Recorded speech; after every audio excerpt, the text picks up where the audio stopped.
Brewer Alumni Stadium. Tonight, the Jasper Wildcats take on the Evansville Central Bears in round 2 of the sectional action for the 2013 high school tournament for Indiana football. So I'm Craig Schneider along with Mike Blessinger, and upstairs with the video is Jeremy Marcos. And Bless, coming into this football game, you're looking at two football teams who last week had it fairly easy in both of their games. I mean, obviously with Central and their huge win last week against Seymour, where they beat them 77-28. It's a football game that was pretty well over probably in the first 2 possessions of that game. Yeah, so that one was pretty simple game for them to advance to this round. And then, of course, the Wildcats took on the Evansville Harrison Warriors and beat them on their own field 40-7. So looking back at that football game there, Bless, it's actually one of the questions coming into that football game was the fact that the Wildcats are going to be out with, I'm not going to say their primary tailback because Ben Moore played quite a bit this year at the tailback spot, but Nick Hale,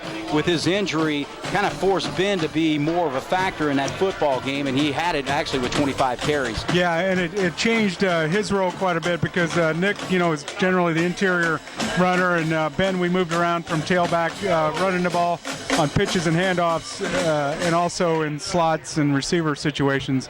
But Cats did a good job, and the most impressive thing about last week's win was we did what we were supposed to do. We dominated the game, especially on defense. Just the intensity that the Cats brought was really good, and a lot of that has to do with a big change with Scott Stallwood going from safety up to middle linebacker and making that adjustment and bringing that intensity up toward the line of scrimmage. Well, there's no doubting facing this Central team tonight that Central offensively is a really strong football team. They average 47.1 points per game, and everybody's talking about their tailback in Sullivan, and Avion Sullivan, number 28, you'll see him primarily carry the football this year. He's got Sullivan's actually got 2,046 yards on the season with 27 touchdowns, all rushing. And so, he's just a football player who's been dominant in carrying the football for the most part. Last week he had 197 yards against the defense that, really wasn't much of a challenge for him. However, he's just a football player that can put up some big numbers, and so the Wildcats are really going to have to key on him tonight. Well, 2,000 yards is a long, long distance to go in a 10-game season, no matter who you're playing against. There's people that are trying to tackle him on every single play, and the kid is unquestionably very talented, and the Cats are going to have to bring the aggressive defense plus their assignments. And that really was one thing that I noticed last week was they brought that intensity and aggressiveness, but also did a great job with keeping containment and being in the right places at the right times, because Harrison had some real weapons, some speedsters, and they knew that was a threat. And that's no different than tonight with Sullivan, and the really other key weapon that they've got is Austin Fuchs, the quarterback, who's certainly a double threat. Well, that was definitely a strategy last week, and in fact the Herald kind of described it as super blitzing, hard charging, hair on fire type attitude that they went with. And defensively, I think tonight is going to be a little bit more of reads and reactions and, basically assignment football tonight. So it's going to be really key as the Wildcats kick off to start this football game. They don't want to give them an opportunity to get a run back, so they do the little pooch kick, and we'll give it up to around the 32, 33-yard line is where Central's going to start things off. So looking at this Central football team, not only is it Sullivan who's the star of this team, Austin Fuchs, their quarterback, number 10, he has completed 68 of 114 passes for 1,049 yards and 13 touchdowns to go along with only 3 interceptions.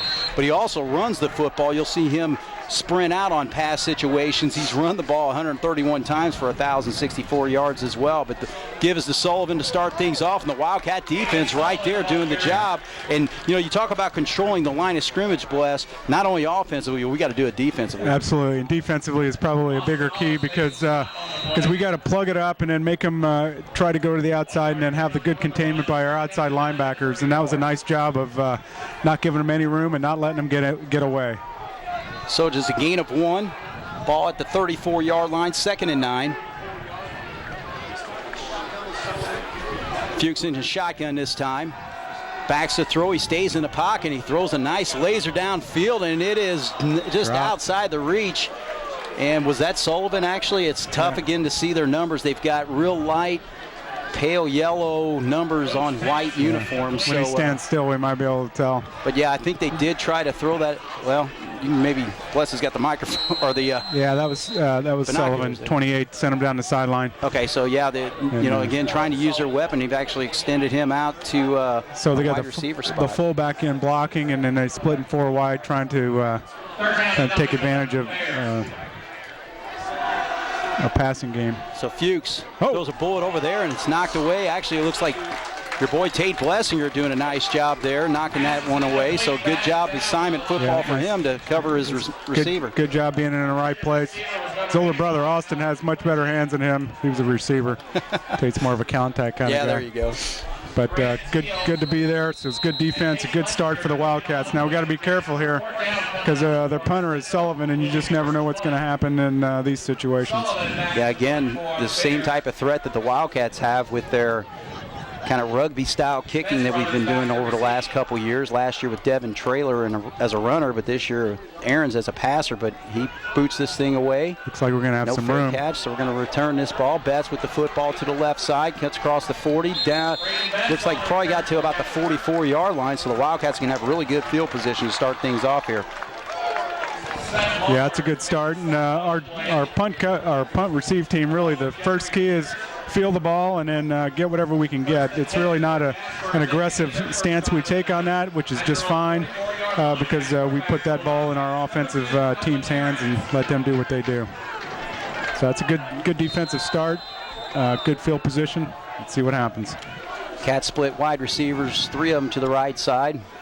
Moore helping out on the block over there. Pass it out there to Alice. He squeezes that ball and gets away from one would-be tackler right around the first down marker there, and gets it into the central territory to about the 42-yard line. So a nice start for the Wildcats there.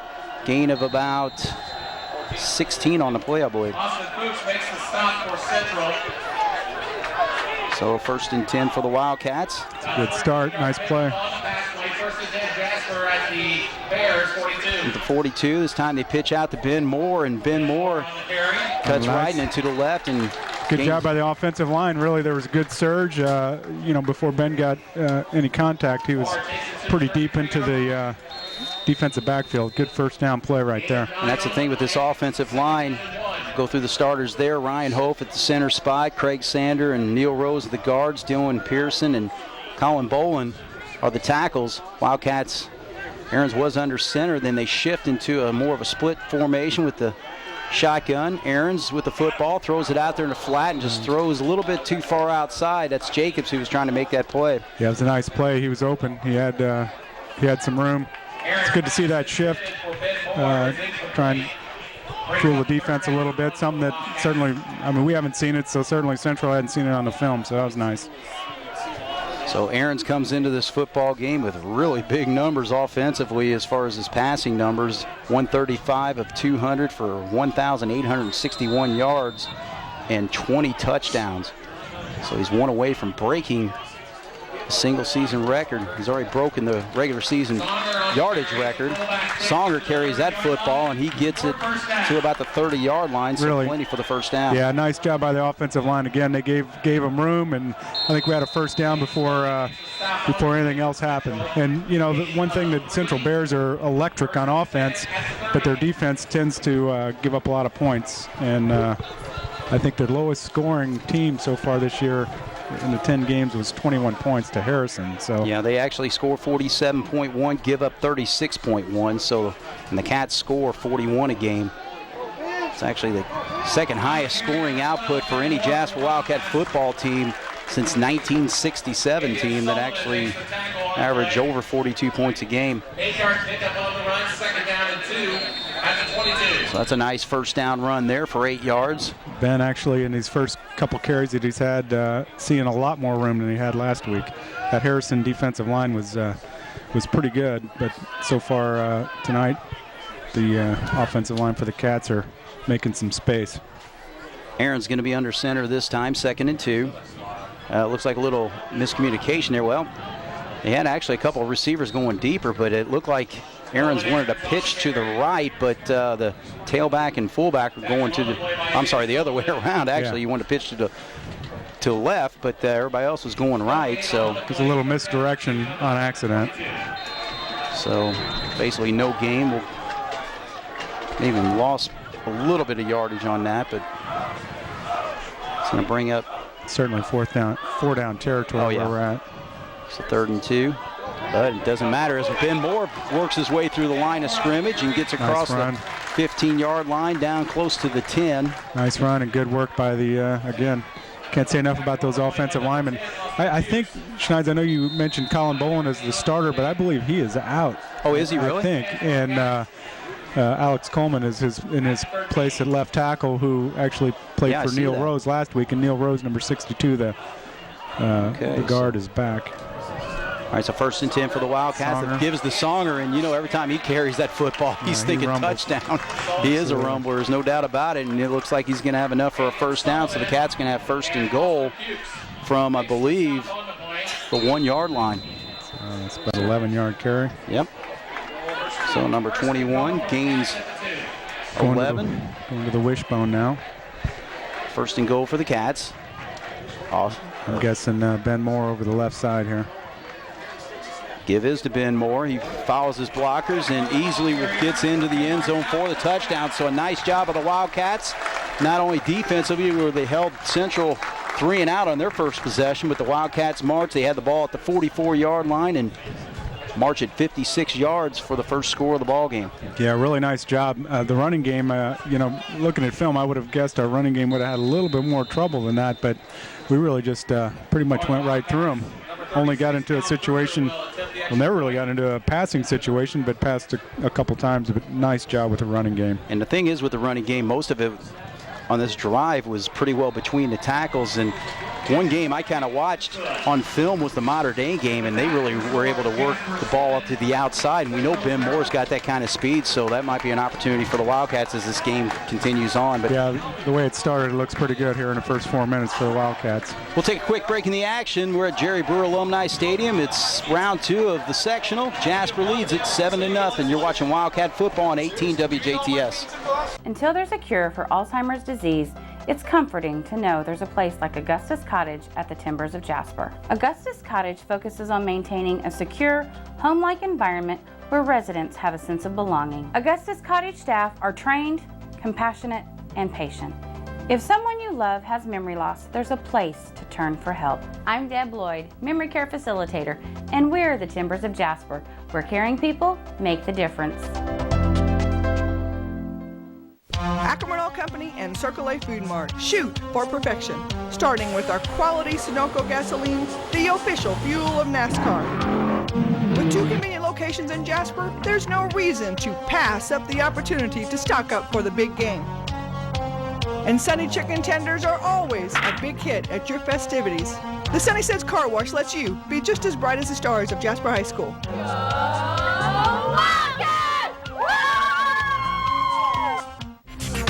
You're watching 18 WJTS Jasper.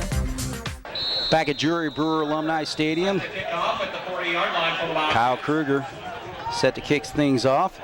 This time he again just kind of punches it out there. It's going to be fielded about the 20-yard line, but I believe Sullivan's got the football. Got it, yeah. Yeah, he had a good coverage though. Everybody broke down well. No room to get too far. You know what's nice about that kick is nice and high. I mean, you can kick it in the end zone. That's the best place to put it. But if you're going to kick it short, high is great, and it's very difficult for high school kickers to kick off a tee high. And Cal really gets it up in the air and does a real good job of that. Yeah, Cal actually has just been outstanding this year. And speaking of the Wildcats, defensively, as they're out there, we'll recognize some of the guys that actually made the all-conference squad. The Big 8 all-conference include Spencer Otto, Scott Stallwood, Braden Betts, and also Kyle Kruger. This time Sullivan with a full head of steam. And I'll tell you one thing, Bless, is that he's one of those running backs that he does not shy away from contact. I mean, he's one that's going to go right at you with a full head of steam almost pretty well every play, and he gains 9 on that play. No, he's speedy. He's 6 foot, 190 pounds. We got a swarm tackle to him and get a lot of guys on him and hit him as many times as we can. Ball at the 43-yard line. Fuchs, he's going to give it to Sullivan again, and as they go up the middle, the Wildcats have pretty well stuffed that away, so a nice job defensively of everybody plugging things up there. I think they should run that again. It will be a loss of 1. Second down. Actually, I see Alice, I think he might be at a defensive tackle spot, it looks like. Yeah, I think they've moved him to the internal line, and him and Moises are on the inside, and then Hipschman and Spencer Otto are the ends, and some other changes, as we mentioned, Stallwood's a middle linebacker, and Cal Kruger moved then into safety. So again, Central, their quarterback Fuchs, who's got over 1,000 yards passing, 1,000 yards rushing, but this time he's going to run the football to the left side, and he's got an opening and does get the first down as he gets close to the 45-yard line. First down yardage to the 45. Got just enough. Of course, he was heading right for that marker, and there's just enough space there for him to get there. Wouldn't have got much more if he needed 4 yards. I'm not sure he'd have made it. So we'll give him 3 yards on the play. Ball rests at the 45-yard line. 1st and 10 for the Central Bears. The thing is with Central is they've been in shootouts all year this year. And they have had games where they've scored 66, 55, 56, 63. Last week, 77. So they are used to putting points on the board, and it looks like a delay of game is going to be called here. It's a good start to the series. Delay of game against Central. So that's going to move Central back 5 yards. And Bless, coming into this game, we had tons of rain yesterday, and I thought we'd have a sloppier football field, but it looks like the football field's done a great job of holding up. I mean, I know we got a full football game to play yet, but yeah, it looks in pretty good shape. It's not nearly as sloppy as you think, but of course some of those white jerseys do have some mud on them, so I'm sure it's wet, and that's a very different surface than Central's used to playing on and practicing on. All the Evansville schools have the field turf. Now this is a nice job by the Wildcat defense there. Yeah, look at there, 4 or 5 guys there, and everybody with their assignments and just swarming to it. Yeah, you got Stallwood coming up from his spot, Allis, and then also Hipschman from his defensive end spot, and that's his responsibility, to keep him from getting to the outside. And Sullivan had no opening there at all and lost, it looks like, 3 yards on that play. Yeah, back to the field conditions. I think Central's played on grass one time this year, and it being a little bit sloppy, it does change. There's no question that it changes. It's a lot easier to go from grass to field turf than field turf to grass. So as the ball rests in the 37-yard line, 6:18 to go, and it looks like Central's going to have to call a timeout here to figure things out. So Wildcats lead at 7-0. You're watching Jasper Wildcat football here in sectional action on 18 WJTS. We'll take a break right now. It's taken a lot of preparation and hard work for the Cats to get in shape for today's game. Your furnace is the same way. Fall's coming soon, and you're going to flip the switch and expect your furnace to heat the place up. Before you do, call Maringer's Plumbing and Heating at 482-4425, and they'll send a serviceman out to get your furnace in shape for the season ahead. Maringer's Plumbing and Heating, your local Trane dealer, will also give you a free estimate on a new Trane high-efficiency gas furnace. Because like they always say, it's hard to stop a train just like it's hard to stop the Wildcat football team. Maringer's Plumbing and Heating says go Cats. Back at Jerry Brewer Alumni Stadium, the Central Bears, after their timeout, they split out 4 wide receivers there. One of the slot receivers is Avion Sullivan. We better keep a close eye on him. He's heading down the sideline again. Fuchs chucks it out there, and that's who he's looking for. And coming up on the play is Grant Teal with a nice read. Play. That's the one we want him to pick off, but still a great play, and that's what we need on now. It's 3rd and forever. Right. And that's the thing. You want to keep that situation there, the long yardage situation, because, Central has thrown a couple passes so far in this football game, and both of them has fallen incomplete. Yeah, I'm going to talk to Grant about how back when we went to DePaul passing camp, Schneider, when we were in high school, how they taught us how to catch those passes with our hands open, not crossed over. That would have been an interception right in the basket. Fuchs, again, he slips a little bit right there and tries to get out, and look at the job there. There to go. Coming up on the play, is that Spencer Otto? Spencer Otto, Spencer Otto gets the sack because he actually looked like he was ready to explode for an outside run, but boy, he just got him by the shoelaces there, and he went nowhere for a big sack and knocking him back to the 31-yard line, so a 6-yard loss on the play. And now it's punt time for the Central Bears again. And we're going to have good field position unless they really get a kickoff that is unusual or a big roll. But we should end up with decent field position. You know, their possession without gaining many yards took a lot of time off the clock. That's a big plus. Tell you, Sullivan actually, he's got a pretty decent toe out there, but Betts, boy, he does a nice job getting through there and fielding the ball. That's first thing. That's the main thing, catching that football, keeping good possession, and taking advantage of the opportunity of the field position there as the ball sits at the 36-yard line is where the Wildcats will start, first and 10. Jasper leads at 7-0, 5:25 to go here in the first quarter, and Beautiful 2 possessions for Central, no score. Yeah, defense has done a real nice job. Good assignments, good pass defense. Just doing what we need to do. Also had a 5-yard delay of game penalty that, again, that's a mental mistake there by the quarterback. But pass out there actually had Ben Moore set up in a slot position, and he kind of spins his way to the 40-yard line. Actually, I think that was Cody Jacob. Oh, was it? Okay. I believe. Yeah, Ben was... Aaron's to Jacob on the play. Nets 4 yards.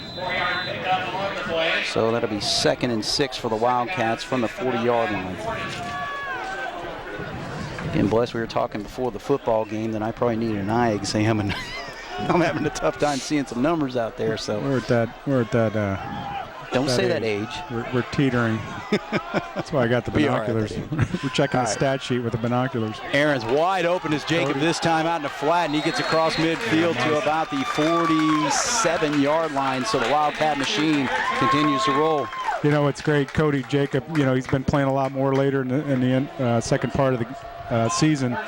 But he's a guy that's not going to show up on anybody's scouting report, so they're not going to worry about him. But, I mean, we got a lot of guys like him that can play that just really don't get the opportunity because we're so solid. Nice run by Ian Songer. Yeah, and I tell you what, I enjoy watching him more and more every single time. I mean, Ian has had an outstanding season this year, not only as a lead blocker for the Wildcats, but also running the football. I mean, he's just done an outstanding job, and his numbers show it. I mean, he's got 44 carries coming into this football game with 292 yards. That's a 6.6 average right there and 4 touchdowns, and comes up big there.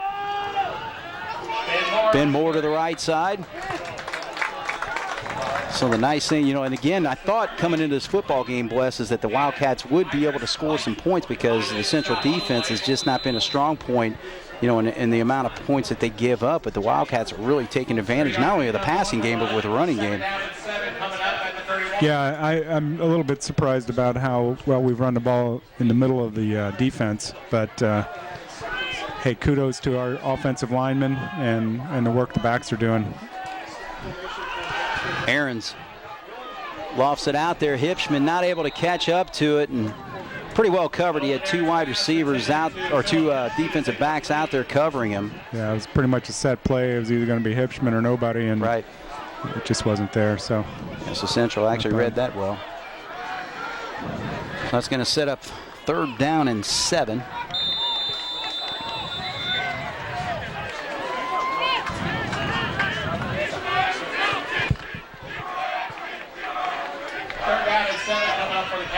Cats lead at 7-0, 3:44 to go on the clock. Double tight ends with Hipschman and Ollis, and Wood split wide. I wouldn't surprise me. Well, here we go. Nice run.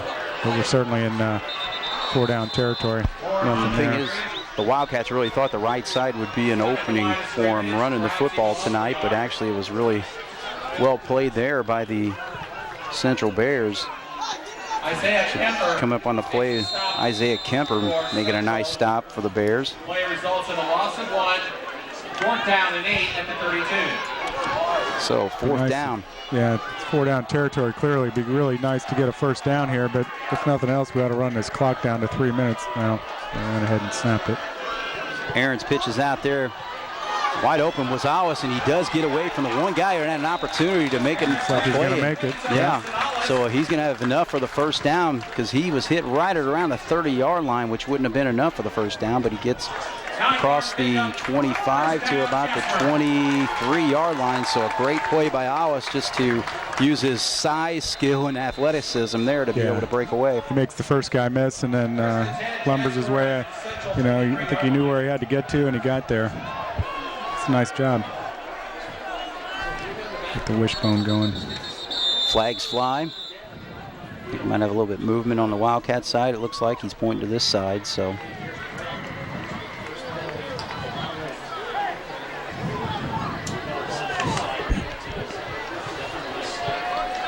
False start, I believe, is what it's going to be on the Cats. Nope, just lined up offsides. Wow. Okay, so that's going to move things back. That's unusual. It's unusual considering the receivers always ask, right? Usually, but not in that case. So 5 yards back for the Cats on the penalty. We're set up in the bone. Looks like we're going to try and hammer it down at them, but you just never know. A little play action off this would be pretty interesting. Wishbone is given to Ian Songer, and he is met quickly Songer on the carry. by the nose guard for the Central Bears. It was actually number 88 making the tackle on that play. Piper makes the tackle on the play. 1 yard pickup. Second and 14 at the 27. So the ball will give him 1 yard on the run. Again, here it doesn't hurt if we use all of our clock, down to about 6 seconds on the play clock, but actually was getting a little bit too close for comfort there for Jeff Mock, the offensive coordinator, and so he calls timeout, and so the Cats going to have to talk things over here as they'll face a 2nd and 14 from the 27-yard line with 1:53 to go. Cats lead it here in the first quarter over the Central Bears 7-0. You're watching Jasper Wildcat football on 18 WJTS. This is Tony Ubelar with Ubelar & Sons Chevy Cadillac in Jasper. Right now, Ubelar's has a huge selection of awesome pre-owned vehicles. Cars, trucks, vans, sport utilities, in most all price categories. And they're all priced to sell. Some are certified and some have special low APRs, but best of all, they are all priced to sell. Ubelar Chevy Cadillac in Jasper, where customers send their friends for great pre-owned vehicles since 1929. You're watching 18 WJTS Jasper. Back at Jerry Brewer Alumni Stadium, the Wildcats facing a 2nd and 14. And we switched from the wishbone to a spread offense here, so looks like a good passing formation. We'll see what happens. Yeah, it looks like he's got it. Hollis and just overthrows him a little bit. Actually, it was pretty well covered there by Sullivan, who goes both ways for this football team. Austin's not likely to go too many places without someone following him. Right. So the Wildcats try that naked play to the tight end on the opposite side, and very well read by the Central Bears. So it's going to force a 3rd and long situation, 3rd and 14. Ball still sits at the 27-yard line. Zach Wood with 50 catches, still looking for his first one. And no, boy. Oh, and that is an interception, it looks like, yes. Yeah, just overthrown. Yeah, that pass was overthrown and not able to be handled. Actually, Wood had no real chance to be able to catch that football. And so Washington, the right corner for the Central Bears, picks it off, but there is a flag on the play, so we'll see what happens here. Because all the refs are kind of frozen there, so. Holding against the Wildcats, they'll decline that, so Central will take over 1st and 10 as the ball sits at the 14-yard line. And yeah, kind of a bummer for the Wildcat offense on that drive there. Yeah, we were moving it, and you know, go back to the penalty. Penalty pushes back, even though it's first down, but it just changes the momentum and changes things. They're trying to set up quickly, not allowing us to get set up to in our defense the way we want it. Sullivan gets the pitch to the outside there, and Wildcats able to stop him, but not before he gains 4 yards on the play. And is tackled on the play by Philip Hipsman and Scott Stolman. So that moves the ball to the 18-yard line. Up on the run, 2nd down and 6 at the 18. So 4-yard gain on the play. 2nd and 6. Fuchs. Boy, I tell you what, Fuchs has not been able to. No, he didn't get loose. A good job by Philip Hipsman and Tate. Lessinger also in on the play. It's a nice job. You know, they stack up on the far side there, and if you watch enough film, you see what's going to happen. And they went backside a few times.